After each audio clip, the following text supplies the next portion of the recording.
Hello, I'm Gordon Buchanan and welcome to Beneath the Baobab, the Communities and Conservation podcast from JAMA International. In this episode, we meet the Chizvirizvi community in Zimbabwe and hear a shocking tale of human-wildlife conflict, but also discover how the CAMPFIRE programme has been implemented in the region and the challenges of being a resettlement area. We spoke about CAMPFIRE in episode 5 of Beneath the Baobab, but Chizvirizvi differs from the Mhenyi featured in the previous episode as it's not operated by the Rural District Council. Instead, authority for the utilisation and management of wildlife has been conferred to the Community or Collective Resettlement Scheme plot holders, and with the authority only designated in 2003, it's still scaling up and the infrastructure is only just beginning to grow. A survey in 2013 discovered that 77% of the population said that they had experienced human-wildlife conflict between the year 2000 and 2010. We arrived with the feeling that the community might have a number of adverse reactions to wildlife and conservation, but discovered that technology and dialogue between the communities, authorities and parks were already helping towards a brighter future. Let's hear from those at the very heart of the matter, beneath the baobab.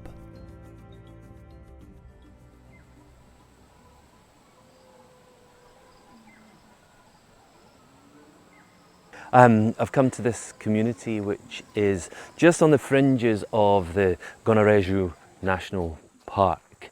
I've come here to meet a woman that has got a story about human-wildlife conflict. You know, a lot of these places sort of are kind of quite similar, but the stories vary from place to place. And the lady that I'm meeting, Morina, has possibly the most extraordinary story that I've ever heard. I just want to hear it from the horse's mouth. You obviously have there's chickens, there's some crops here. So can you tell me about your lifestyle and what you do for to survive, I suppose? What happened when my kid got attacked by a crocodile, I had well-wishers who introduced me into chicken rearing project. So I started rearing broilers and some traditional chicken. So I have some egg-laying chicken and also broilers.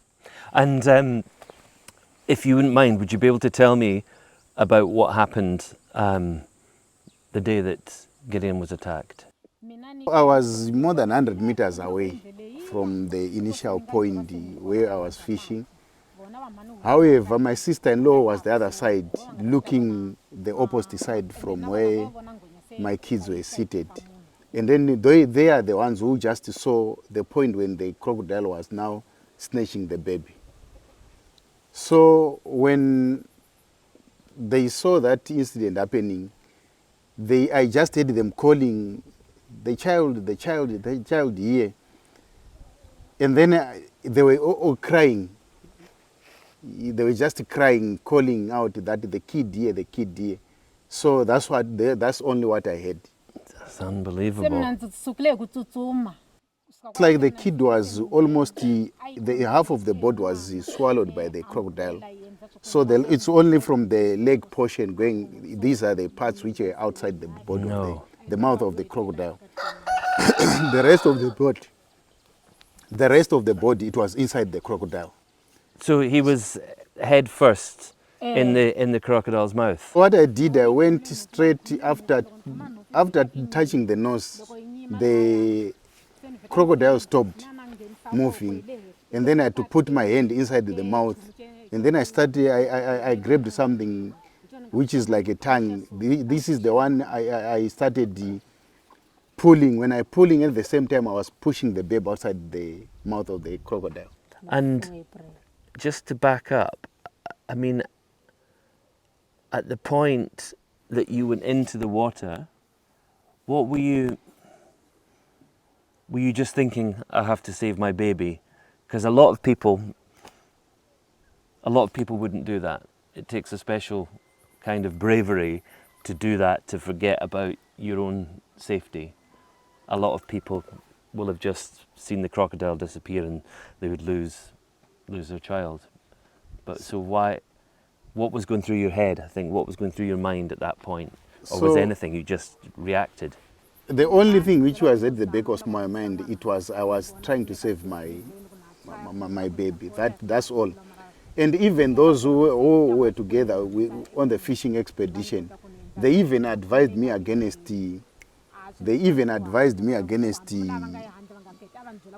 going any closer. They were saying no, don't get in inside the water. But I didn't even go nearer them or took heed of them. What I just did was jumping straight into the water.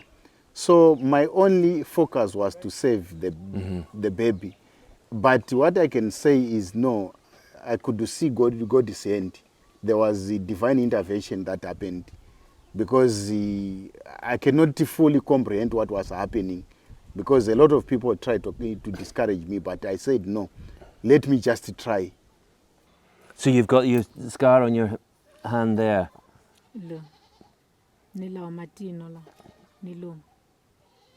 So was that when the crocodile, did it bite through your hand? And when you say that you touched it on the nose, did you beat it on the nose, or did you? I'm just trying to get the details of how you managed to loosen the jaws of the crocodile. What actually happened is like these bonfire stories which we always learned from our elders, who always told us that no, if you touch the nose of a crocodile, it becomes less powerless and it becomes weaker. If you hit on the tail of the crocodile, it becomes weaker. So it was just trying what we used to hear the elderly saying. So what I actually did was I had to touch using my right hand, I had to touch the nose of the crocodile. I touched the nose and then used my knee to press down on the mouth of the lower jaw of the crocodile, and then used my left hand to pull out the kid. You were given a bravery award. Yes, I received a bravery award from the president of Zimbabwe. Okay. And when it comes to fishing, is that something you still do? Even when I go to the river, I don't go I can rather go to look for my donkeys or to look for river scent when I'm very far away from the water channels. And I've told myself no more fishing from that day. And I have never gone back to any fishing, anything related to fishing. What are your views on people and wildlife sharing the same space? What do you feel personally living here as you do about that? You find that some interactions that are very negative and very bad. But it's only because when you go to you go within their territories. But whenever you are away from where they live, you don't encounter such incidents. So this happened only because we went there. But if we had not gone there, we couldn't be talking of this story. So you'll find that it's only because that we went there. That's why you are saying we had this experience. But if you don't go there, you are unlikely going to encounter any challenges with wildlife. What would you do if, when Gideon is older and more independent, and he was walking away from your home, and you said, "Where are you going?" He said, I'm going to the river. I'll be back later. What would you say to him? I wouldn't allow him to go to the river, no matter what. And even my other kids, I've since banned them from going to the river. They really don't know that our mother doesn't like us going to the river. That is a fact that they know. They might do it behind my back, but not me knowing. And you know, as kids, they're always stubborn, and they can persist that, no, I want to go. But the only thing I will tell him is, no, look at your body, look at the scars. Those who act as a great reminder to warn him of the possible dangers that he is likely to face when he goes back to the river. I think Morina's story, the best way to describe it, is just utterly crazy, insane, that, you know, to have the presence of mind, or to I suppose just act on instinct to save her son Gideon from the jaws of a crocodile. It's just, I think it takes a very special person to do that. Okay, she said that she did it without thinking, but there must be very, very few people that have ever done something like that. There's lots of stories. Africa abounds with stories of people being killed by crocodiles. It is a common occurrence. This is certainly the only story that I've ever heard of someone rescuing a child, an infant, from the jaws of a crocodile. So I think when it comes to sort of human-wildlife conflict, of course that is a sort of a case or an instance of conflict between people and animals, but it's kind of much bigger than that. It's a sort of story of human bravery and of sort of resolve and grit. It's, yeah, in many ways it's a really uplifting story, and there's lots of uplifting stories and good news stories when it comes to conservation, but this Morina's story is something completely different. But she said herself, when it comes to sort of, you know, this only happened because we went to where the wild things live, so there's sort of no blame, there's no hatred of crocodiles. You know, even now she doesn't go to the river because she wants to avoid that kind of thing from happening again. But it's also a story of tolerance and acceptance that, you know, people and human beings living side by side and sharing the same environment, these things can happen, and you can sort of adjust and you can educate kids and sort of, you know, hopefully avoid these things from happening again.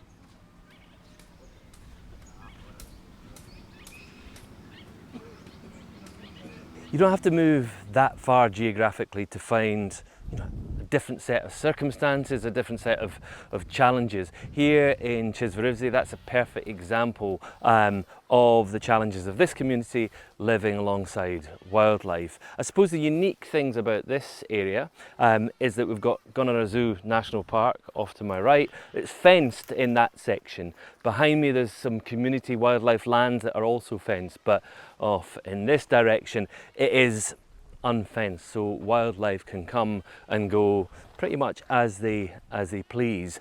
I've come here to meet Mr. Chirhilele, who is a farmer and a rancher in this area, and I've heard that there has been some recent losses in a human-wildlife event, so I want to find the details about that. I'm very impressed by your cattle.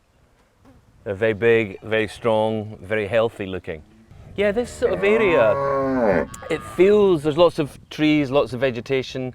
At this time of year, it's very green. You know, as the year goes on in the dry season, presumably that's a tougher challenge for ranching. In dry season, most of our challenge is water for the cattle, but we have got quite good stocks of grass that can sustain throughout the dry season. But fortunately for us as farmers, we have built our own water troughs, as you can see to your left, and drilled a borehole so that we try and provide water as close by. There are other sources far away from this area, but we fear the herd will contract other diseases as well. So we try and keep them as close by during the dry season. Obviously, the cattle need water, the cattle need to eat.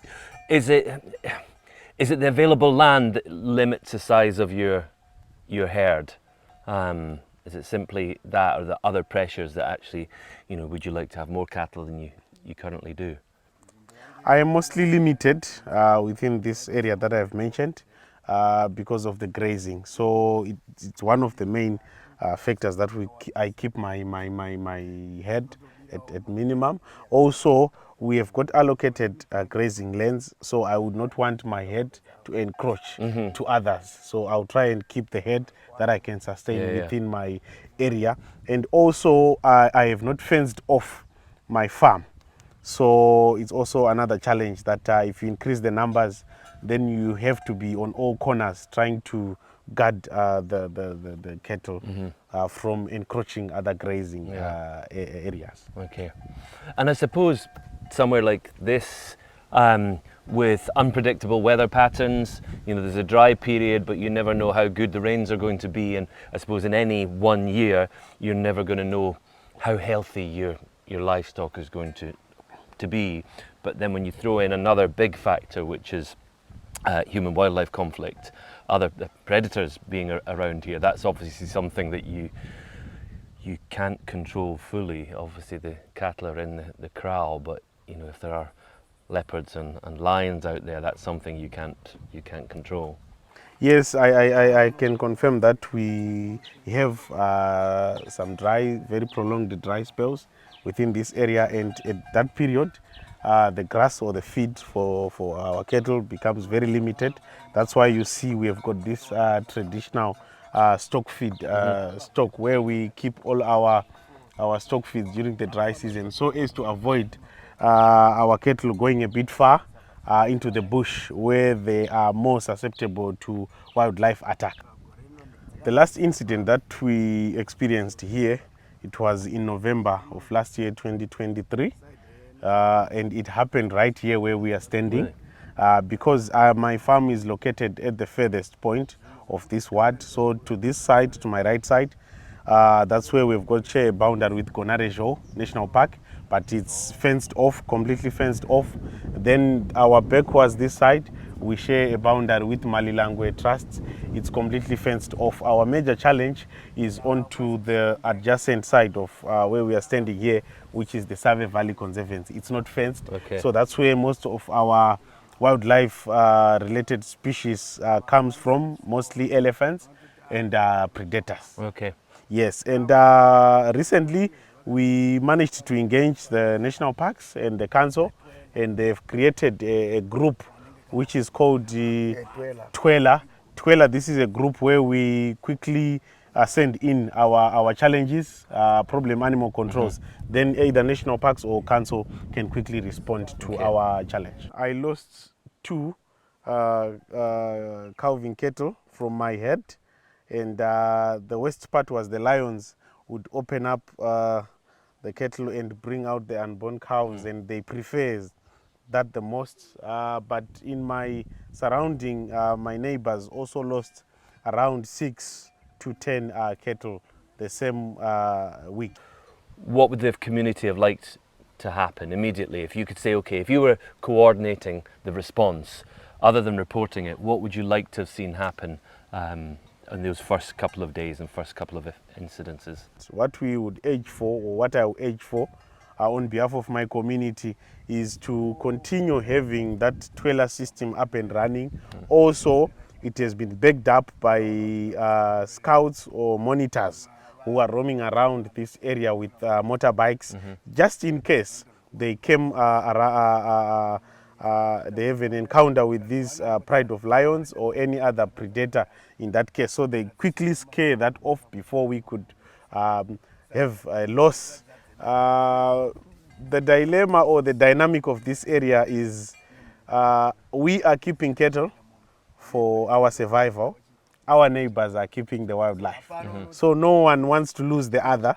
That's why they now have the monitors who are now proactive, roaming around this area day and night, just trying to see if they have any sightings and quickly scare off the animals. We also, on the other hand, we don't want to lose our cattle.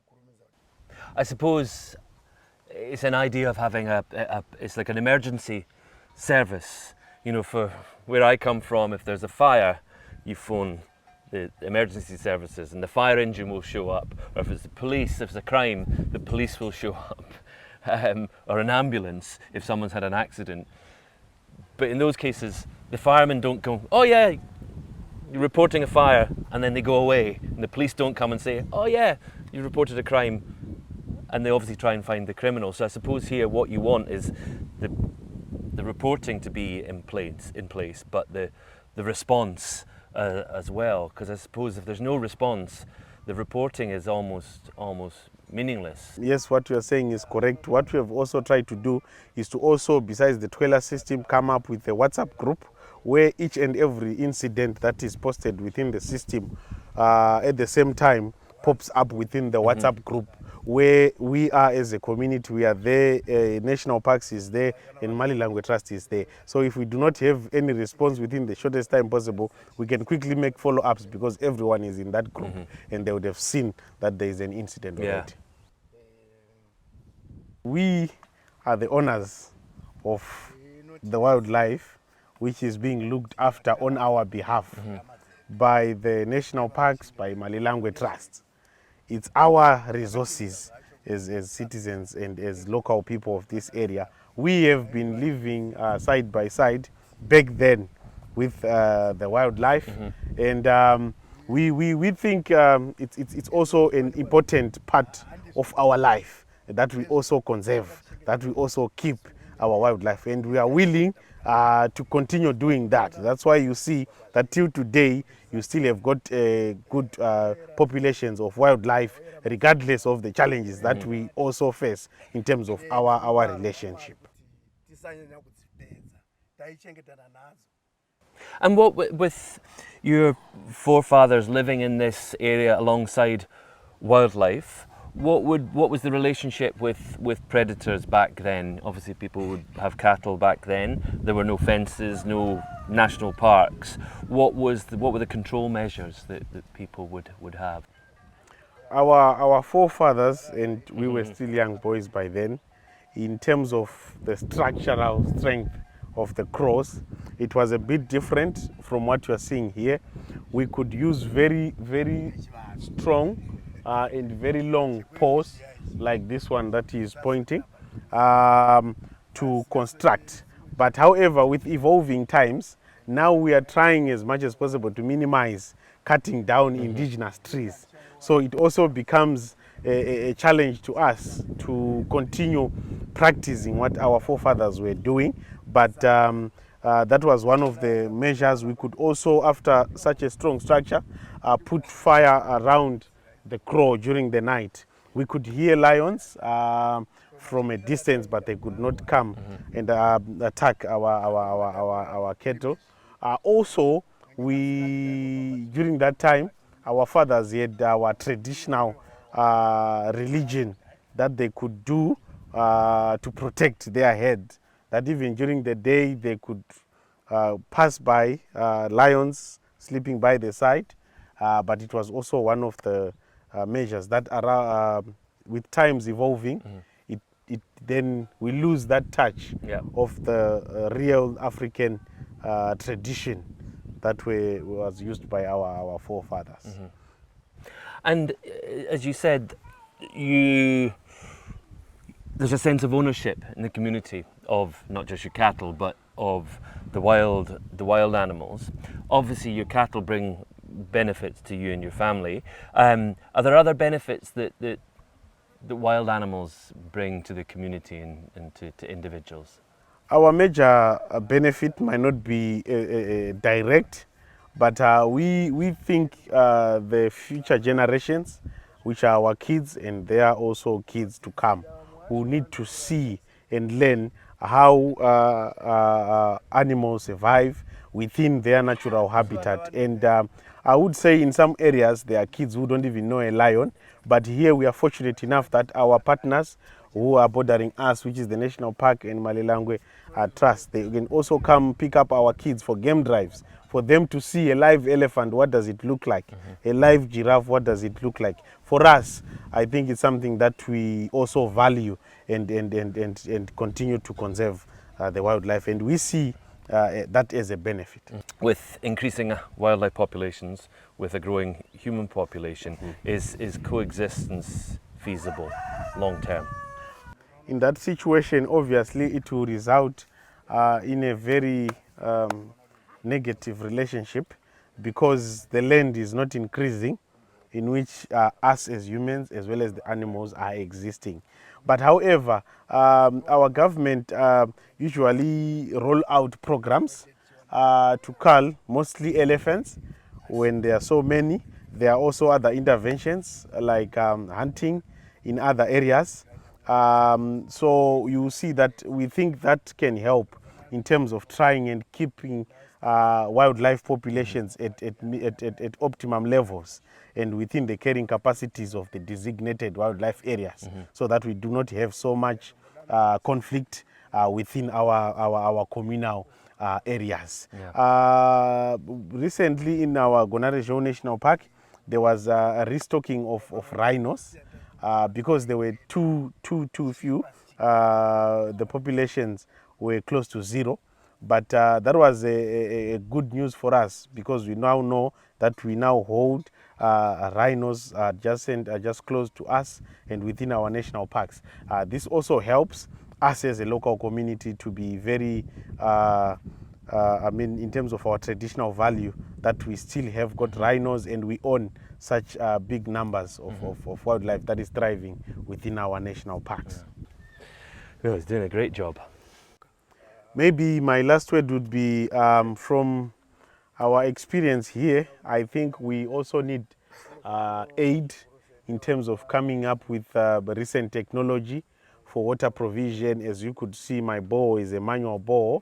I think if we can get solar powered bores so that it can pump quite significant amount of water, even for us as farmers within the community, we can consolidate and come up with these individual water points that we know our cattle during the dry season will be safe. They don't have to travel as much into the deep bushy areas where they will interact with these predators. Also, if we can also get technical assistance, financial assistance to farm other grasses to feed our cattle, like luceni, we can be able to sustain ourselves within our communal areas without further interactions with wildlife, which often results in a very negative way and losses. Dr. Shylock Muyengwa is Managing Consultant at the Centre for Impact Evaluation and President of the Zimbabwe Evaluation Association, and since 2007 has studied community-based natural resource management, or CBNRM systems, in Botswana, Namibia, Mozambique, South Africa, Zambia and Zimbabwe. Kevin Mfishani is a member of the Community Leaders Network and a project officer with the Zimbabwe CAMPFIRE Association. Having visited two very different locations in the country, my conversations with them both was an opportunity to get some real clarity and understanding of the conversations I'd had over the previous few days. And Kevin, as in your role and speaking to different communities, what are the sort of common things that you might hear when you speak to any individual or any community or community leaders? The most common thing that we usually came across when we interact with most of the rural-based communities that coexist with wildlife is acceptance and ownership, sort of in a way, of wildlife species within their respective areas. What I've learned is the word tolerance, where you have quite a number of incidences in an area, and thereafter you don't find quite, not even a single retaliatory sort of action back to wildlife species. For me, the common ground is acceptance that this resource is theirs, regardless of the challenges that comes with it. They own both the pros of having wildlife within their areas and the cons as well within their wildlife areas. I think that's the most basic and common thing that I have seen cutting across the campfire areas within our country. Yeah. And I suppose that's not a new concept. If you go back in time, that's how people in Africa, that's how they lived for hundreds of thousands of years, living alongside wildlife. I suppose, post-colonial era, the thing that has changed is there's, I suppose, less wild space, and more people. So there's this, the goalposts have changed when it comes to communities living alongside wildlife. It's not the same world as it once was, but those traditional, I suppose, the traditional respect and regard for wildlife remains. So you've already got that head start. It's not you're trying to convince people to value nature because it's part of African tradition and culture, that value is already there. True. And as far as sort of, the challenges in Zimbabwe, is that I got a real sense that there was no despair and despondency, and you speak to somebody in a very remote area that has got this sort of an optimistic outlook. Is that because they see that things are on the right track? Yeah, I think yes, and yeah, mostly there is some positive outlook, and I think a lot of it is derived from sort of the historical factors that you've talked about. I'm happy you've picked that a lot of things have changed. Populations have become a bit more sedentary. Populations are increasing, but you also find that the wildlife numbers in communal areas where we're sitting right now is also increasing, right? And there has to be a new balance between the increase in people and the increase in wildlife. But a lot of the positive energy that you're picking comes from the fact that this program has worked in unique ways, especially during the days when it started, when you had fewer people. The wildlife numbers were manageable, the incidences were fewer. So I think you're picking that energy because people know this project, I'd rather call it a program, has worked before if people sit down and give each other ideas. And I think some of it is just attested by the number of projects. They're keen to point at you, oh, we did this, or we did this, we did this. So I think that's where all that energy is coming from. And there's a strong belief that if we can sit down, rethink through the problems and the interventions, this program will go back to its heydays and be able to support communities in unique ways. Yes. Yeah, I think sort of globally, when you look at environmental issues, almost all the focus is on habitat loss and species loss and climate change. You very rarely hear the good news stories, and I think for me it's wonderful to hear that in these places wildlife numbers are going up. A whole range of different species that have faced their own challenges are on the increase, and that's why people are an essential and intrinsic part of conservation, because this has only happened because of that tolerance that communities have. This is not a national park, and I think that's where the misunderstanding comes from so many, is that they think it's all about, fortress conservation, national parks, but actually for there to be a future, it has to be about that coexistence between people and wildlife. But with that, there's kind of problems that come with sharing space with wild animals, and we've spent the last few days hearing just a few of those issues. Are there kind of what measures do you think there will be to try and limit those negative interactions? We've got quite a number of measures that can be implemented to minimize the challenges of human and wildlife conflict-related incidences across campfire areas in Zimbabwe. I would start with population checks, obviously for wildlife. We only rely on natural checks for humans.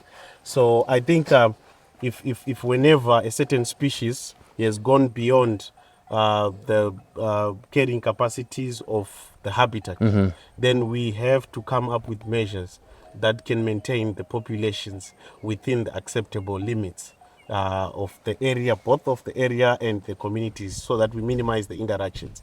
And one of the most beneficial way of doing that is hunting. Legal hunting across our communal areas. I think it's something that can help. One, in a way that it's decreasing the populations. At the same time, it's also generating revenue for the local communities. What we are saying is, under the Campfire program here, the principle is communities are entitled to not less than 50% of the revenue that is generated from hunting. So we're simply saying, after conserving the wildlife, the populations have gone up. Let's allow the communities to hunt.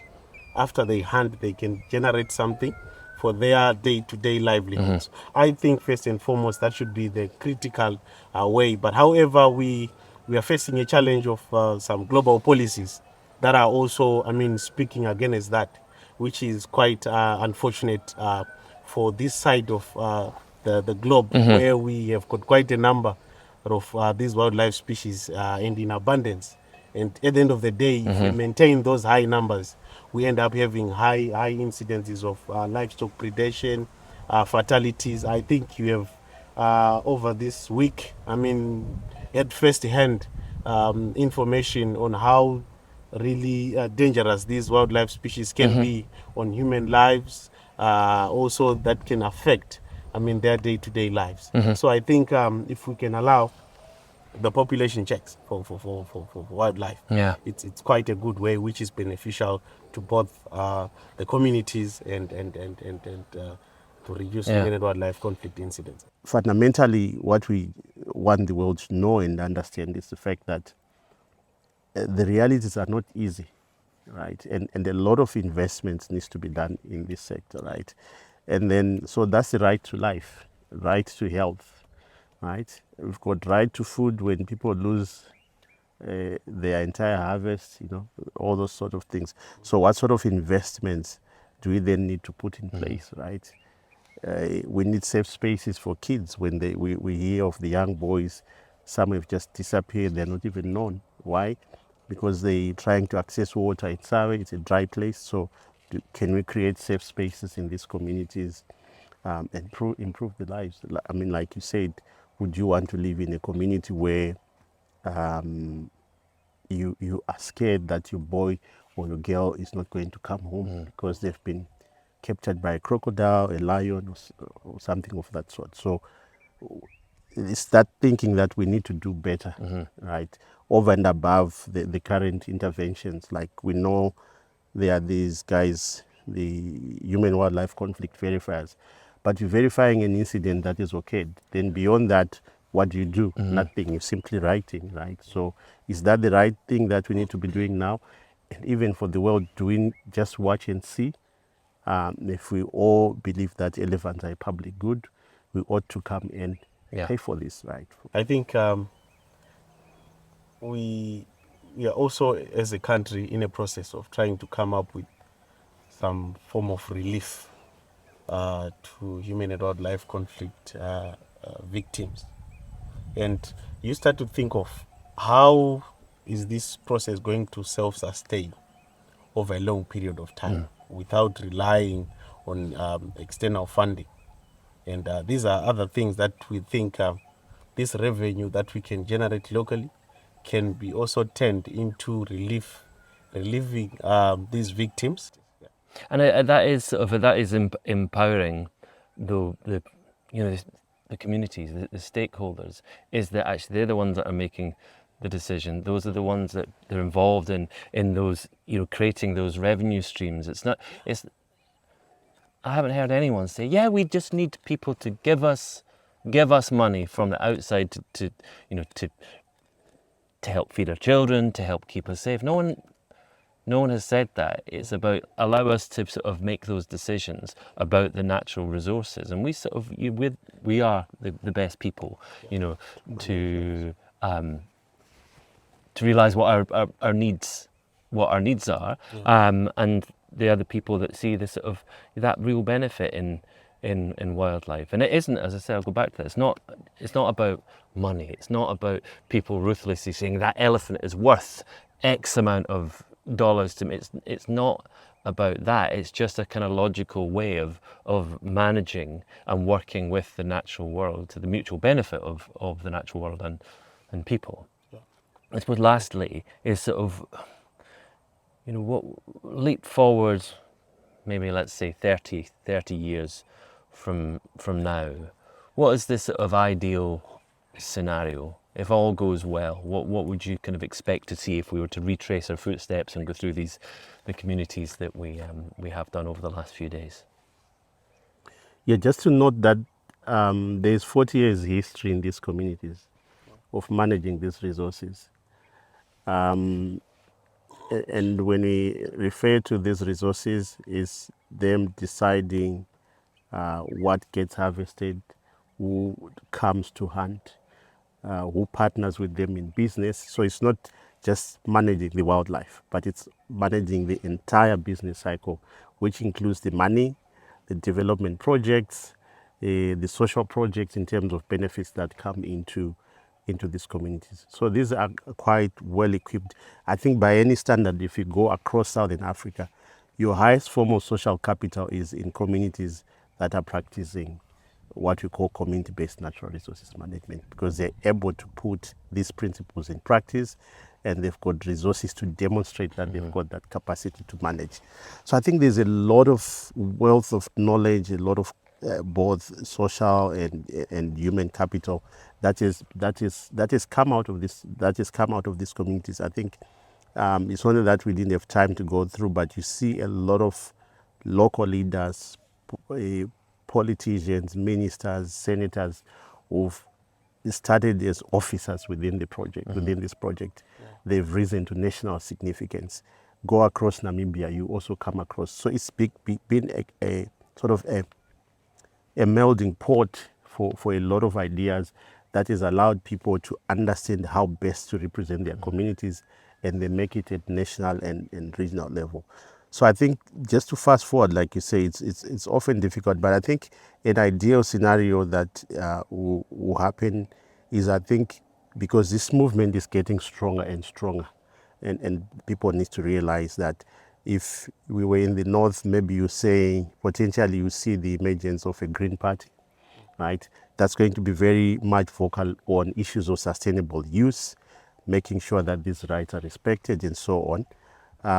But I think even, I mean, from a people-centered perspective, like I've said, I think we need to start thinking of redesigning our settlements, our communities, so that people are protected much better. I think people have made conscious decisions in terms of where they settle and so on.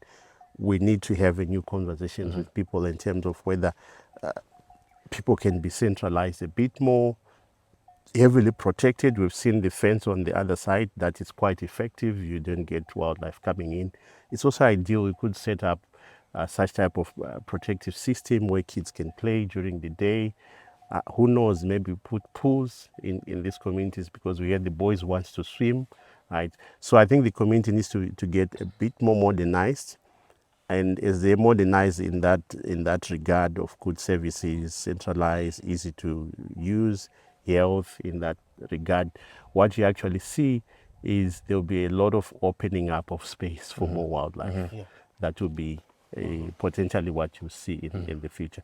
Yeah, I think for me, Dr. Muyengwa is quite, highlighted most of the ideal scenario 40 years from now. But I think I would say it's also high time we really let the community speak, and not for them. Let them speak. They know. I think over the week that we have been in the field, you could ask a question, Gordon, what do you think can work for you? They have got these ideas. They know what to do. No, I think if I'm still around in 30 years, which I hope, I'd love to come back, and I actually see, we are on the right track. There has been sort of stories of hope and optimism, and we are seeing problems being solved as they're presented. So I just want to say thank you for being such amazing journey companions, and yeah, best of luck for everything that comes in both of your respected roles. Next time in Beneath the Baobab, we take the flight from Harare to Lilongwe to continue our journey to Malawi's Kasungu National Park, an area that used to have a thriving wildlife population but became a victim of poaching and has been particularly affected by ivory hunters. If you'd like to hear the audio version of this episode, just search Beneath the Baobab on your preferred podcast app or follow the links below the video. JAMA International are passionate about conservation and well-being for people and planet, and know it's crucial to open positive dialogue and share ideas. We'd love you to share this video. Please do so with the hashtag #BeneathTheBaobab on social media. Or maybe just start a conversation with a friend.